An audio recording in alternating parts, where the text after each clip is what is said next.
Welcome to the International Teacher Podcast with your host, Matt the Family Guy, Kent the Cat Guy, Jacqueline from JP Mint, and Greg the Single Guy, bringing you episodes from around the world about the best kept secret in education.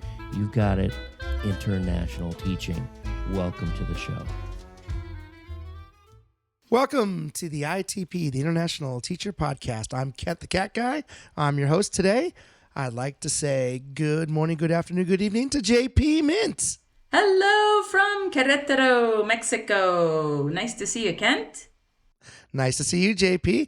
I'd also like to introduce our very special guest today, coming to us all the way from Australia. Say good morning, good afternoon to Sarah Potter. Hi, how are you though? Hello, Sarah. Hi, Sarah. Thanks for joining us today. Thank you. Thank you for having me. Sarah, how's the weather where you're at in Australia? It's hot. It's nice and hot, even though we're going into winter. I live in Airlie Beach, and it's in northern Queensland. So summer is like 30 plus, and at the moment I think it's about 24 degrees as we go into winter. Ooh, it's actually warmer where I am. It's 28 degrees right now with no air conditioning. Kent, how warm or cold is it where you are? Well, I'm the winner. 7:30 in the morning. It's 31. Oh, wow. There we go. Ding, ding, ding. Winner. Sarah, help us out. For those of us who don't understand Australia as well as we should, Queensland is what part of Australia? So Queensland, as you're looking at on the map, is the northeastern state. It's the pointy part of the map. Oh, is that the Great Barrier Reef region? Is that the big touristy area there? Yeah, so I live at the gateway to the Great Barrier Reef. So you often hear about the Whitsunday Islands. I'm on the mainland of the Whitsunday Islands. I just have to jump on a boat and I'm on the Whitsunday Islands in half an hour. You know what's funny, Sarah, is I find that people live in these beautiful places in the world, but they almost never go and see them when they're so close. Are you an outdoorsy person? Will you go out to the ocean? Will you see the reef? What do you like? Very much so. I love going outdoors, and I think that's one of the best things about living up here is that I do go out. I go on bushwalks because we're right next to the national parks. There are a lot of walking trails, so I'll go out of a weekend. I've recently done, and for some crazy reason, I am going to do again what's called the Great Whitsunday Walk. It's a 30-kilometre walk through Conway National Park. It was a really hard slog the first time we did it, but some people missed out, so we've promised that we will do that again. And how long does that take you? 30 kilometers? I mean, that would be for me 24 hours. All of the advertisements for it say that it's a leisurely 3-day hike and they've got 2 different camping sites there for you. But we did it in 9 hours. I think it was 8 or 9 hours. I can't remember exactly now, a bit delirious towards the end. I'm sure. And you have to carry your water or do they have water along the way? No, they do have, they've got a couple of toilets along the way that they've got water tanks attached to, but it's not potable water. So you do take your own water, but you just, I suppose, waterlog before you go and then just take electrolytes so that you've got some more to drink along the way. But that's the beauty of living up here is that I've got the national parks on one side of me and then on the other side I do have the Whitsunday Islands and the Great Barrier Reef. And that actually, the Great Barrier Reef is part of the beginning of my international teaching story. Ooh, tell. So I love exploring. I love going out and finding new places. I love going on international experiences. And beginning of last year, I had promised that I wasn't going to do any traveling last year because I'd done that the year before. I'd gone away every lot of school holidays and I'd spent a bucket load of money. I hadn't saved anything, so I thought, no, nothing. And my sister-in-law wanted me to go up to Mission Beach with her, which is maybe about an 8-hour drive away from here. She wanted me to go up there for, I think it was the Easter long weekend holiday. And I kept on saying, no, I can't go away. I can't spend money. And she said, it's camping. We won't be spending any money. I'm just sitting around reading a book. And that's not for me. I'm like, no, I'm going to have to go and do something. So I ended up going up there. I decided to go on a snorkeling tour out to the Great Barrier Reef, and absolutely beautiful spot. And I'm sad that I can't be there like Greg can't be there to tell him about it, because I know he loves his scuba diving. Absolutely beautiful if you go up to that area. So while I was out on the reef doing the snorkeling, I overheard a lady talking to somebody else and said something about being a teacher. And I don't know if you're anything like me, but I hear somebody say they're a teacher and my ears prick up and think, okay, I can talk to them. We're all card carrying teachers. We all have that card membership. Yeah. And then I heard her saying something about the job that she had just landed in Abuja. And I thought, ooh, okay, this woman knows how to get overseas to teach, because, sorry, I skipped a little part. At the beginning of the year, I wanted to go to New Orleans for a holiday. And then I realised how expensive it was, how far away it was. So then I thought, what if I did 1 year working holiday? So I was looking into doing all of that, but I didn't even think of looking into any like search associates or anything like that to help me find a job. I was just going of my own bat, and I didn't know how to do it. So yeah, when I heard this lady say about her job in Abuja, I thought I need to talk to her and find out how she did it all. And you actually know Jessica. I was going to say, is this Jessica? It is, yeah. She was so wonderful to talk to, because I basically said, this is what I'm interested in. Can I pick your brain? And she started telling me a lot about her own journey, but then she said 3 things, and she kept on going back to these 3 things that I needed to do. And so I wrote them down in my mind. She said, you need to join Search Associates. And Nick Kendall is our associate here in Australia. She said he is just a wealth of goodness. He will direct you what you need to do, and you'll find all of the jobs that you need to that way. She then said you need to look up JP Mint, and hello, Jacqueline, and get your resume, your CV, everything organised, and Jacqueline will help you with interview tips and everything. So had that written down in my mind. And then she said, and you need to start listening to the International Teacher podcast. Wow. So I know, it's all thanks to you guys. The first 2 made perfect sense to me, and then you lost me on that last one. No, seriously, it has been a pleasure listening to you guys. So I live about 15 minutes away from a gym here, and I was walking to the gym every day and doing my workout, walking back, listening to music, and then it started getting depressing because I was listening to the same music, and then it turned into sad music. And so when I had heard about ITP, I thought, I'll have a listen to this. And I'd never listened to a podcast before. So Kent, you were my first podcast as well. Wow, such an honor.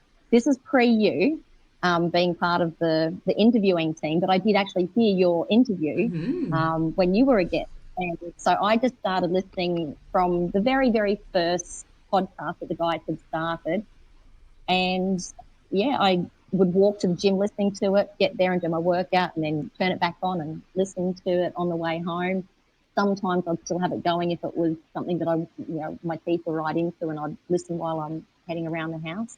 But yeah, I think if anybody is listening and they want to, they've heard about International Teacher Podcast and they're listening to it a little bit, go all the way back to the beginning, because the amount of information that I have learnt from listening to you and to Greg and to Matt and to all of the guests and yourself as well, Jacqueline, it's really just taken me so far forward in my understanding of the best kept secret. And you can't do your little plug there because Greg's not there to tell you. Yeah, but we always do the plug. Kent, what's the plug? International Teaching, the best kept secret in education. You can find it at www.amazon.com or wherever you find your finer books. Boy, can we tell it's early in the morning for you?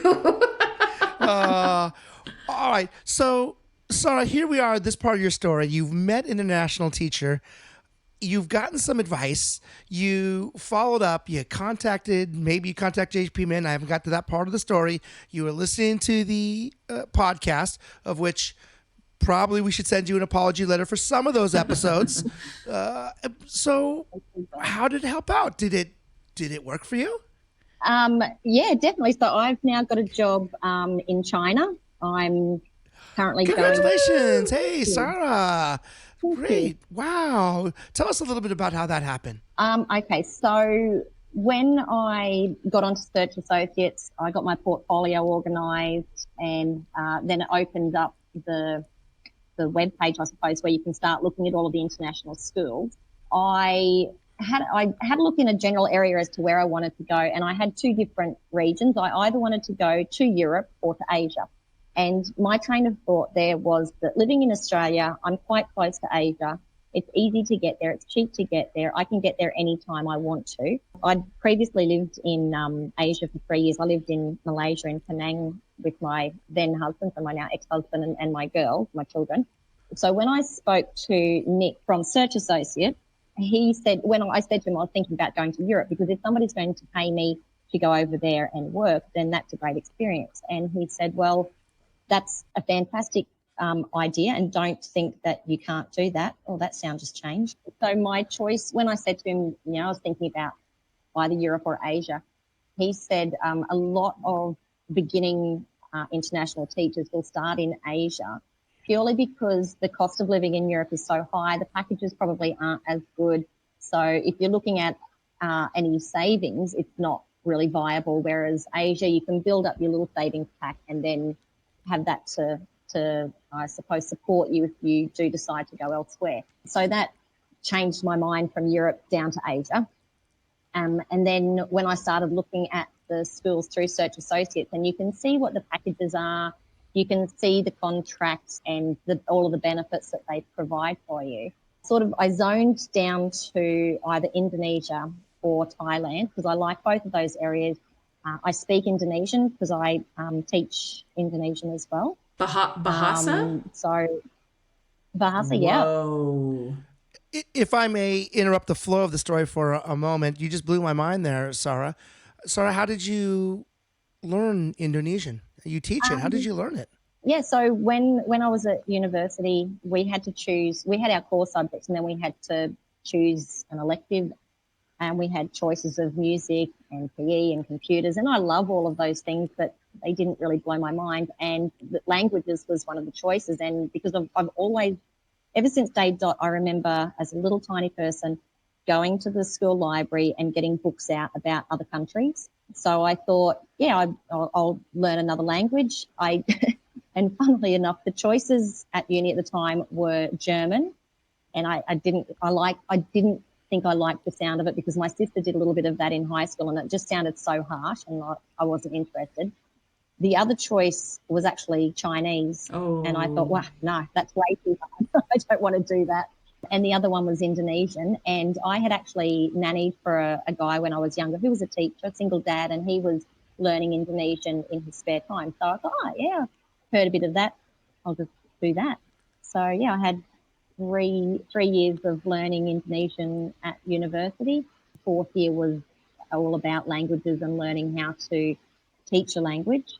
And, then I was teaching it when I was in Victoria at a few schools, which Victoria, if you don't know, if you're not from Australia, it is the southern, like the southeast part of Australia, down the bottom near Tasmania. Tell our listeners, Sarah, what part of Australia were you born and raised? Okay, so I was born in a town called Tully, and Tully is known as the wettest place in Australia, I think it is. It's either in Queensland or in Australia. It has the highest rainfall. There is actually, if you Google it, there is a massive, great big gumboot, Wellington, I don't know what you call them in America. Wellies, but yeah, a the gumboot wellies. with a frog on the side of it. That's where my mum had grown up. But there's a lot of sugarcane country there. So my parents wanted us to have some more opportunities. I've got an older brother and an older sister. They wanted us to have more opportunities in life as opposed to becoming cane farmers or cane farmers' wives. So we moved to a town called Toowoomba, which is always fun listening to foreigners try to say. That's fun to say. Toowoomba.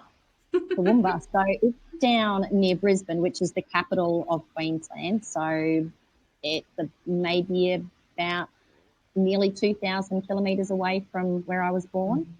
And I grew up in Toowoomba and the outskirts of Toowoomba in a little country town area there called East Greenmount. And then I ended up marrying an army boy, and we moved to Victoria, to a little town called Ballarat, which is a bit of a cornerstone of Australian history. It's where Sovereign Hill is, where the Eureka Stockade occurred, a lot of gold rush history.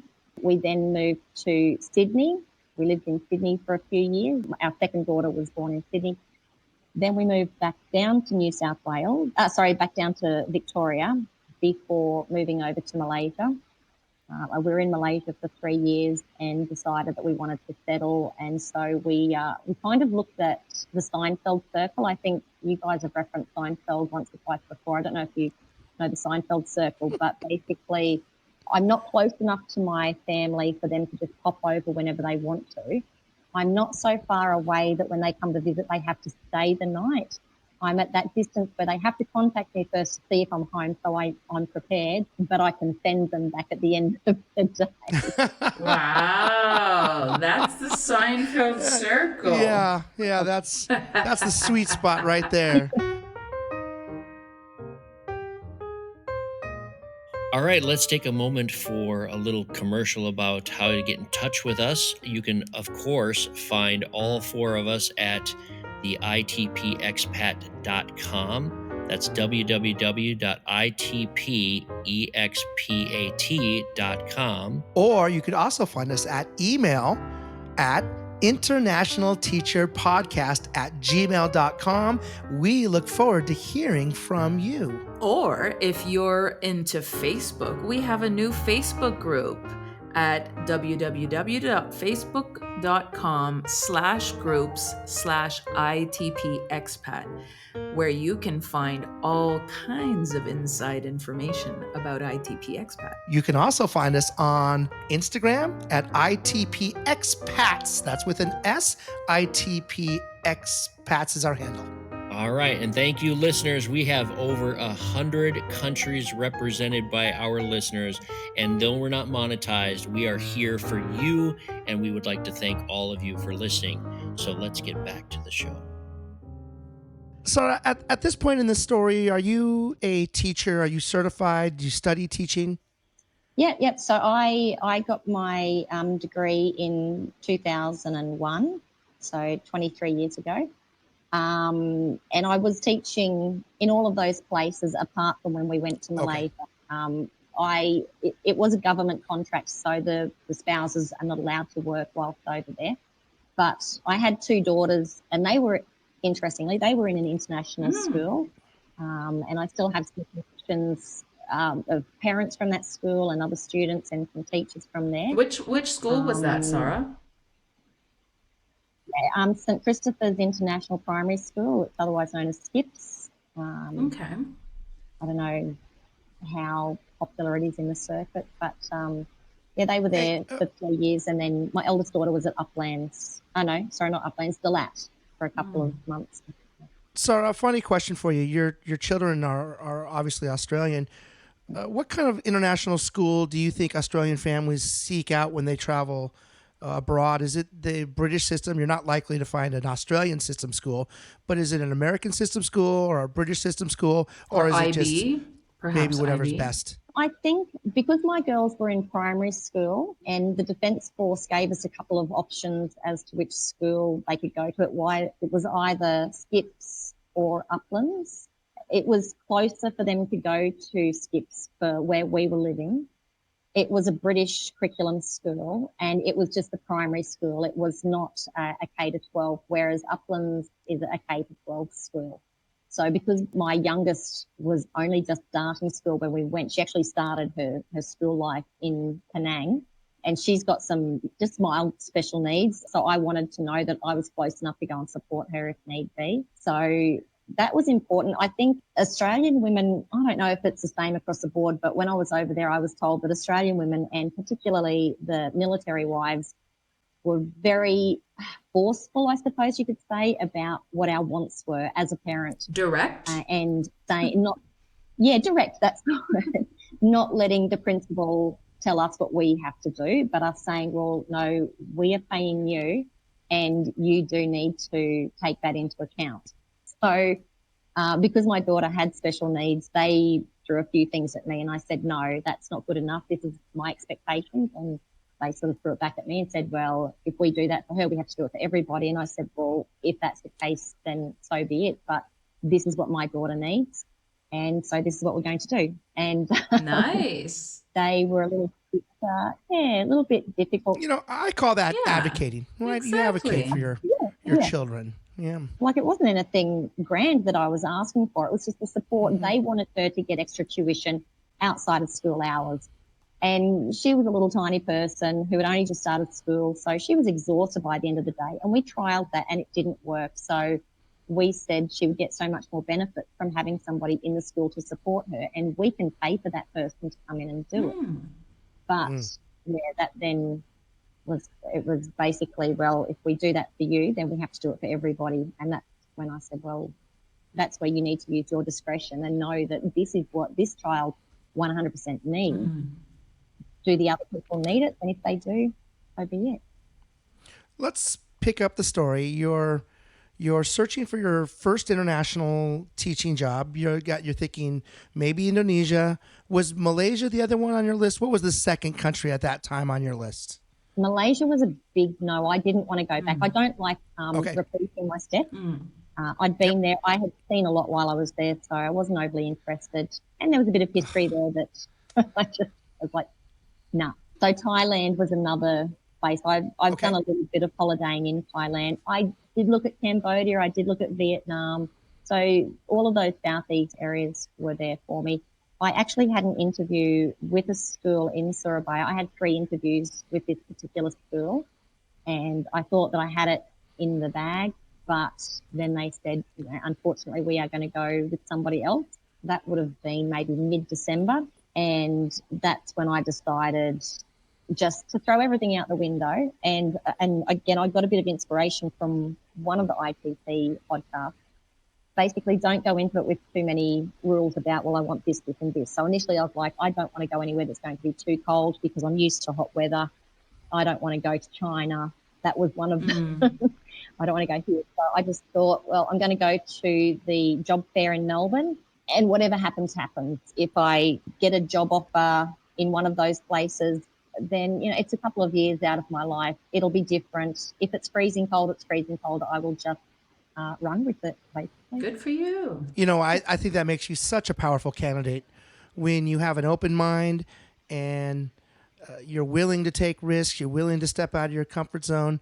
Because, Sarah, if you taught domestically in Australia for 23 years, which means you're not a brand new teacher, you're not a 20-something, you're not a 30-something. Did that play a role that you're a mature, experienced teacher? Did that play a role in maybe how schools responded to you? Yeah, definitely. I think because I had that experience, I suppose it took a little bit of the onus off them needing to do any extra training for me. I feel that I'm like at my A game. I've really grown in the last 10 years. The school that I've been teaching at here in Australia is a fantastic school. The principal that I've had for the last 10 years, she's no longer at the school. She's had to move on with her family as well, but just took me on such a fantastic learning curve. So I think that was a good thing for the international schools to see that they didn't need to put any extra training or too much extra training into me. Obviously, there's going to be a bit that I'll need. I think going over as a single with no dependents has also been a big tick for me because I'm cheaper. I think I listened to your podcast that I was on yesterday. Can't remember what her name was, but she was talking about the fact that if you're going over with no dependents, it's the mixture of school and... Oh, Scroll. Emily Cave. Scroll, that's it. Yeah. Scroll, yeah. She was talking about being a cheaper option. So, yeah, I've got the 23 years of experience. I am the cheaper option. So I think that's all played a key factor there. So, Sarah, tell us why you were really focused on heading overseas, because it really sounds like you had a great situation, great school, great job, great support. So what made you think, no, this is the time to head overseas? A number of small things, I suppose, added together to be the big thing. As I said, I had been teaching at this school for 10 years, and we had a new principal come in, and he's an amazing guy, but it was all a bit different for me as well. And so there were some changes happening that needed to happen, but there were things that were starting to really drag on me. It's a big school in a small town, small community. So I was feeling a little bit held back, I suppose, there. I wanted to get out and explore the world. I wanted to go on a holiday, and it just turns out that this type of job is one that you can blend together with your, working and having a holiday per se at the same time. So, international teaching, going to a new place, and just that thirst to go and find something new. I was starting to feel very stagnant in my life. My youngest daughter is still at home with me now. She's 20. I don't think she has any intentions of ever leaving my side or the house. And so I'm the bird jumping out of the nest and leaving her in the nest to look after it. So yeah, there's so many great things. And over the last few months, as I'm driving to work, I'm driving to the beach, or I'm driving up the mountains, I'm going to places, I'm going for walks. It is such a beautiful place to live. And, I've got so many beautiful friends here, and I keep on pinching myself and thinking, what are you doing? Why are you going to a huge big city? I think there's 13 million people in Guangzhou. Why are you going there? You're going to miss all of this. But I just have that need to go out and explore something new. Well, we understand, right, Kent? We understand the bug, the need to go out there. You hit on something that we don't talk about a lot, but when you leave the place that you love, coming back to it, it makes it that much more special. You reintroduce yourself to all the things that you might have started to get used to, started to take for granted a little bit, the beauty of the part of the world that you live in there in Australia. And then after you spend time away from it, you'll get to rediscover it. And I think that's a lot of fun. We do the same thing here. I don't know if I ever want to come back to Ellie Beach, because I've been here for 13 years now. But everywhere in Australia has got some sort of beauty about it. I will always be a Queenslander. If you're an Australian listening, you know that if you're a Queenslander, born and bred, you're a Queenslander. I don't want to go. Once a Queenslander, always a Queenslander. You heard it here on the ITP, folks. I think there's a bumper sticker in there. I think they're already out there. And, coming into what we call state of origin season, they are everywhere. But, I want to go and probably live in another area, but I'll always come back to this area as well. My family are all close by. They're only 40 minutes away. So, Sarah, tell us how you went from I'm not going to go to China to, hey, my job is in China. Tell us a little bit about how that happened. Yeah. No, when I tell people I'm going to China, I do sort of get the response of, oh, China. Ooh, why China? And I basically say I didn't choose it. I think it chose me and has turned me around. So when I went to the Search Associates Fair in Melbourne, they start off the first day with a whole heap of information sessions. So you've got a half hour followed by half hour of schools advocating for themselves, I suppose, doing a little bit of the elevator pitch for them, but it goes for 30 minutes. And most of the schools at this particular fair were from China. There were other schools from other parts of Asia. There was a school in India as well, which I was pretty keen on. But just listening to the teachers who were already in the schools in China, talking about their school and talking about their location, talking about just how safe it was. And I remember one of the principals who was there, this beautiful lady, she's an Australian lady, she's retiring this year. So I was prepared to go and work for her. I didn't know anything about that school, but just the interview with her was so fantastic. I wanted to go and work for her. She said that she will often walk to school early hours. She would jog to school at 5 o'clock in the morning, and she felt fine. If she was feeling a little bit antsy at 2 a.m. in the morning, she would get up and go for a walk around the streets and felt 100% safe, because you do have the cameras there, which might be intimidating to some people. But I always think if you're not doing anything wrong, there's nothing to worry about. They're not sitting there watching every single camera and watching as you're walking down the street what you're doing. They're not worried about that. So that did make me realise it's not such a bad place to go. And they were talking about the CNN effect and how the news that we hear is all very one-sided. It's pretty much like China, just whoever it is that's presenting the news, go ahead and say what they want to say, and they sit back and they're like, yeah, whatever. Okay, then if that's what you want to put out there. I don't know. That's my take on it because I'm not very politically minded, and I think that's probably a good thing because everyone keeps on saying, as you can guess, I talk a lot. So saying, I will say this also for the Chinese, that it's not just the cameras. The cameras aren't the deterrent for them. It's just not bred into their society. The harming no, others, the scariness of some of our society norms, in the Western society. yeah, In that part of the world, it's kind of inconceivable that they would hurt someone or that they would, harass someone on the street. The worst that'll happen is you'll get stared at, but that's innocent enough. It's curiosity. mm, I feel those 3 years that I lived, and I lived in Guangzhou as well. I was in Guangzhou for 6 months. Those 3 years I lived in China were some of the safest that I've ever felt on this planet. And it's more of the society norms. Their society expects citizens to be respectful of each other and kind, and or at the very least just ignore each other, because that's also what can happen sometimes. You're like, I feel a little invisible. I don't think going over as I never used to be blonde, but I am these days as I transition into older age, my transition into grey. Going over as a blonde, I think I will be stared at. I know my youngest daughter, when we lived in Penang, she had the very beautiful blue eyes, long golden blonde hair.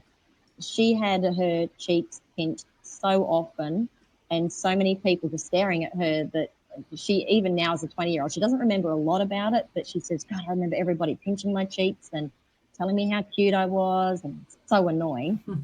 But again, that's cultural. So I love other cultures. I love learning about other cultures, and I think that for me, it helps me to understand the world a lot better and appreciate it. So I'm not easily offended either. So it's going to take a fair bit for them to really annoy me, I suppose. And it'll probably happen, or possibly happen. But if it does, I'll deal with it. Sarah, if you like, you could tell us a little bit about your new school if you feel comfortable doing that. But also, here we are in May, and you're just moving. You're just in that process going into the summer here. You're winter. Yeah. What's in store for you over the next couple months? When I assume you'll probably be making the move in July or August. What's your life going to look like? What are some of the things that you need to do to prepare for this move? So I booked my flight the other night. I'm flying out of Airlie Beach on the 5th of August, spending some time in Brisbane with my oldest daughter, and then flying out of there on the 8th of August. Leading up to that, the last couple of months have been not stressful, but a little bit. I've been a little bit anxious about a couple of things because you have to wait for one thing to happen before the other thing can happen.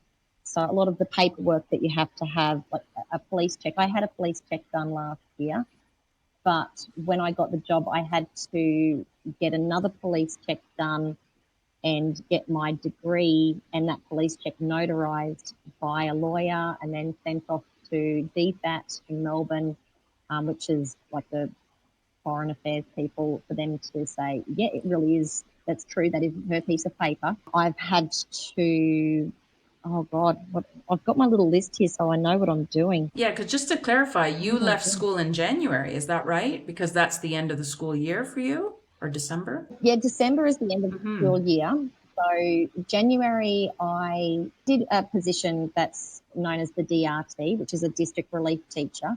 So my job was that I was still attached to the school I'd been with for the last, at that time, 9 years. But if other schools in the region needed a relief teacher, then they could book me, they could take me. So I was actually offered a position on Hayman Island, which is where all of the film stars go when they come to Whitsundays to relax. It's a high-end resort. Ooh. I was offered a position there for a couple of times a week. Very nice spot. So I was going over there 2 times a week, and I was going to another school. But because of the travel time, one of the perks was that I was given time off in lieu. So I ended up with nearly 3 weeks sprinkled throughout that time where I wasn't working. So it was a bit of a gradual let go. And then, so our terms in Australia, we have 10 weeks of school and then 2 weeks holidays, 10 weeks, 2 weeks, 10 weeks, 2 weeks, 10 weeks, and then the Christmas holidays. So I had done the 10 weeks as the DRT and then the 2 weeks of holidays. And I've now started long service leave because I've been teaching long enough. I've got 12 weeks of leave, of paid leave. But in the future, that turns off during the holidays. So little thumbs up popped up there. So distracted. Yeah, so basically 2 weeks of holidays, 10 weeks paid, 2 weeks of holidays and another 2 weeks paid before I go. But in that time, I've had to get a lot of paperwork organised, those degrees sent off. What else have I had to do? A letter of reference from my principal on school letterhead had to be created. I was told about having a health check, but the school that I'm going to, I think I'm allowed to say who it is. I'm going to ISA Lemoine, which I believe is a relatively new school. Is it Nord It's Anglia? the ISA. In the Nord Anglia organization? That rings a bell. Yeah, I think must so. admit, I've been really Yeah. shocked. I'm like, I'm going somewhere and I will deal and work it all out when I get there. Are they the British Yeah, system or are they IB? I've been. Oh, great. Excellent. Because I had so many interviews, when I went down to the job fair, I had so many interviews and I had sent off so many emails where I researched schools. I had made up a spreadsheet which search associates asked if they could have, with all of the information in it about all the schools. I've got so many different schools mixed up in my head that I need to sit down one day in the next couple of days, weeks, and just research my own school again because it's all just melded into one. You'll figure it out. When you get off the plane, you'll figure it out.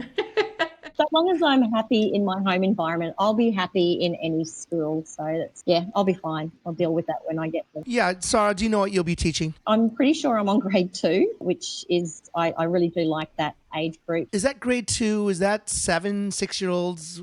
Is that what we're talking? Little people. Yeah, I get them before they have too much attitude in the primary school. Well, Sarah, I was going to say that brings us to one of our 2 questions, which is, what 3 things are you going to need to take with you to have that home feeling in your apartment or in your house? Yeah, I've actually written what I'm calling the 46 kilogram list, because when I booked my flight from Airlie Beach to Brisbane, it's on a little tiny plane, but it's with Qantas. So I had 23 kilos of luggage and I thought that's not enough. So I booked another 23 kilos, but then the flight over, I think I'm going to South China. It's got the 46 kilos, so 2 23 kilo suitcases included. So my 46 kilogram list, oh my gosh, it's a bit emotional reading it out. I've got some photos of both of my daughters in some beautiful frames that are here in my lounge room, a couple beside my bed, a couple that are on my fridge, and I've got a photo with myself, with my brother and my sister. I've got one of my mum and dad in frames, and like my mum said, just take them out of the frame, put them into a photo album, but they're in those particular frames for a reason. So I don't know, I might take them out, but they're definitely going back into frames when I get there. So, well, I'll tell you, you can get frames made very, very cheaply. So that is a possibility. Custom made. They could even take a photo of the frame that you want it in and then bring it and they can copy it 100%. I'm almost positive. do they have glitter frames? Because They're very good at that kind of thing, right, Kent? That sort of copying, perfect copies of things. Yeah, we call that same. Not just same is close. Same is same. yeah, that's the Indonesian saying I think a lot of people have picked up on. So it's the full saying is sama-sama tapi tidak sama, which is same but not the same. Okay, so photos are one. What are 2 other things? I'm not very good at limiting. My list is a bit longer than 3. I'm taking over a jar of Vegemite. I don't eat a lot of it, but I do, I reckon if I take one jar, it might last me the 2-3 years that I'm at this particular school. I think you can Yeah, probably but find that as it's well. You can probably find that in China. But it's good to have that one jar to sort of start you off. It's like for me, it's peanut butter. yeah, I have to bring a jar of peanut butter and then I'll source out where I can find peanut butter. I might take a little one. Actually, you can buy a tube of Vegemite these days, so that might be a better idea because then it won't smash. Thank you. I'll do that. Okay. This was based off of the ITP podcast with, and I've lost her name again, from Scroll. Emily. Yeah. So I had these two items on my list, but I thought that's just ridiculous. No, I shouldn't do that. But she was saying that she takes her linen, her bed linen, and her towels with her, and that is on my list. I've got a pink mink. I call it my pink mink blanket. It's just a big pink fluffy blanket, and it's just so snuggly. So I thought, having that little bit of comfort on my bed would be nice. And I've got 2 pillows that are the bomb. I've not been able to find anything like them anywhere. I might while I'm in China, but I'm taking these 2 with me. I've bought vacuum seal bags, so I'll shrink them down to practically nothing to fit them into fantastic. my suitcase. You're already ahead of the game with that vacuum shrinker. Yeah, well, I thought I want my pillows and I want to be able to fit in as much as I can. So the other one is my grandmother, who she passed away when she was 99. So she would be, if she was still alive, about 105 now. When she passed away, she gave me her good silver. And she gave it to me, she said, because at the time I was an officer's wife. And she said, if you're an officer's wife, you need to be entertaining. So you need some good silver. And I think in the 6 years or so that I've had it, I've used it once. So I thought, I don't want to leave it here because I'm going to have people renting my house out with my daughter. I don't want to leave it there for them to take. I don't want to leave it there for it to be put into the dishwasher and destroyed. So it's a little bit weighty, but I want to take that with me. And then I've got 2 other things. One of them, I've got a couple of bits of school stuff that I'm just really still attached to. I've managed to get rid of 23 years worth of resources. I'm down to one little itty bitty bin, but I don't know. I've got to rethink that one. Sarah, a run-in with authorities? You seem like perhaps the type that maybe has had a scuffle or two with the authorities. Anything you want to share? I've been trying, ever since I listened to you guys, I've been trying to think of my own. And then when JP invited me on, I thought, oh my God, I need to have one. I haven't had anything obviously with my teaching, but I went to Mexico a few years ago to visit a girlfriend who is Mexican. I'd met her while I was living in Penang. I was there for a month. So we explored north, south, east, west. And when we were at her place in St. Louis Potosi, we decided to go to, there is an underwater spa. I think it's a little bit near Guadalajara, which I think is where you used to live back then. And well, I'm thinking San Luis de Potosi is just a few hours away as well, but I don't know. An underwater spa, I'm not familiar with it. Well, we were going for the drive there, and a little bit of backstory there as well. Her mum, I think, used to work as a lawyer for the government, and her dad was a police officer for the government or something like that, but they did a little bit of the enforcing against the cartel. So they've got a very good insight into the way that all operates. And also a little bit of background information is here in Australia, if you're going for a drive and you get lost and you go down a dirt road and there's a farmer, you say, hey, I'm lost, can you point me in the right direction? And they'll point you in the right direction, or they might say, hey, come in and have some scones and tea or a beer, and, we'll help you out as much as we can, or they'll take you to the next town. They're very helpful. So I have no qualms about travelling around Australia and feeling safe, and I take that everywhere I go. I'm always thinking the best of people. And when we were going to this day spa, we were following the satellite navigation system, and it said, one of them said to take this particular road and the other one said to take the other road.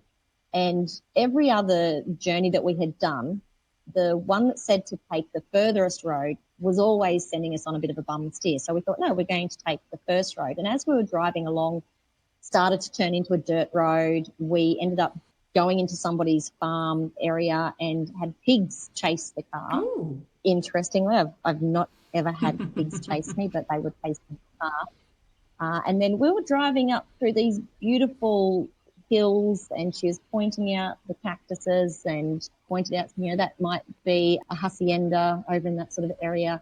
And she looked a little bit nervous the whole time. And I was just loving driving through the outback, or whatever you call it in Mexico, but, that sort of outback idea. Mm-hmm.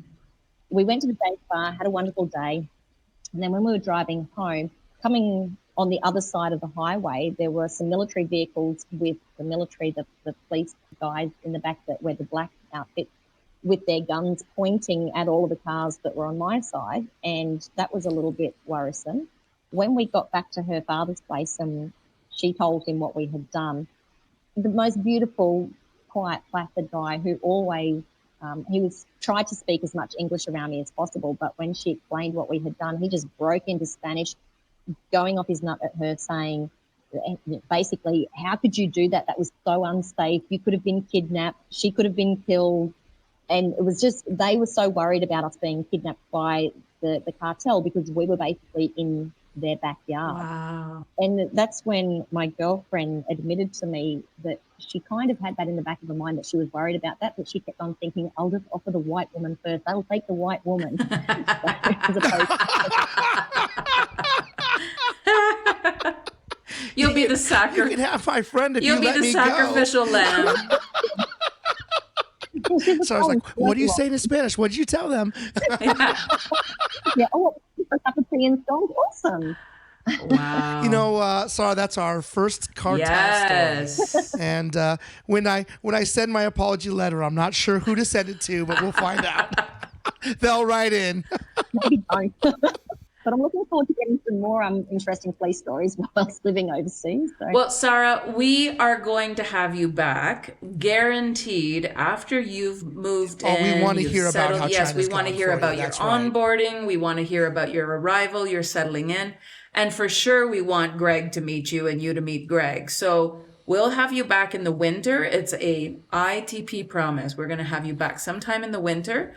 And maybe by that time, hopefully not, but you might have another police story to share. Just hopefully a nice innocent one. I like to cut stories. I hope so. Yeah. Sarah, there are more people out there than you think who are, like you. You've raised a family, you've taught a career, and now you're ready to make that jump teaching abroad. Do you have advice for people out there? I've heard it said so often on your podcast, and it's something that I've had a lot of people say to me, and it is just do it. Just lean into the experience. For me personally, it's really scary and it's daunting leaving everything behind, but it's not like I am going to another planet where I can't come back from that particular place if it's not working out for me. But I just think there are so many opportunities and experiences to have had going into a different system. And I think particularly for Australian teachers, some of it is a bit tough here at the moment with, I suppose, the way that we are treated sometimes by some families that don't respect us. And all I hear is in the Asian school how respected teachers are. So I'm looking forward to that. Behaviours, I'm looking forward to not having, although I think I'm going to lose out on a lot of my job because behaviour management is one of my fortes. So I'm not going to have to use that so much while I'm in Asia, but definitely just have a go. Talk to as many people as you can. I've reached out whenever somebody's come onto the podcast and they've said, yep, definitely talk to somebody. So I've sent messages to people and said, hey, not meaning to stalk you or anything, but you did say. Yes. Did you not reach out to my friend Peter in Guangzhou? Yeah, I did, yeah. Because he said, I think I got one of your clients contacting me. I said, oh, did you get contacted by Sarah? Yeah, no, that was really good. And, having those contacts before you go over, making it a little bit easier for me, although I don't know anybody 100%. I've got a few contacts. I've been put in contact with people from the school that are there currently. So they've given me some great information, have made it an easier decision for me to decide to go to that school. I've been in contact with another guy who's going to the same school with me from here in Australia. He's down in New South Wales. Yeah, talk to lots of people. Just have a go. It's going to be great, Sarah. It's going to be great. And we look forward to having you back to hear about it. I'm looking forward to it. We've done it again. Thank you for joining us on the ITP podcast. I would like to thank our very special guest. You will hear all about her first year in China. Thank you so much, Sarah Potter. Thank you for having me. It's been fantastic fun. I would also like to thank our co-host, JP Mint. You can find her at jpmintconsulting.com. Thank you so much, JP. Thanks so much, Ken, for coming on and press and record. Well, everyone's good at something. That's my skill. I'm Kent the Cat Guy, and you can find me as always in room 402, trying to lose the weight I gained during Teacher Appreciation Week. Thank you so much. We'll see you next time. Bye.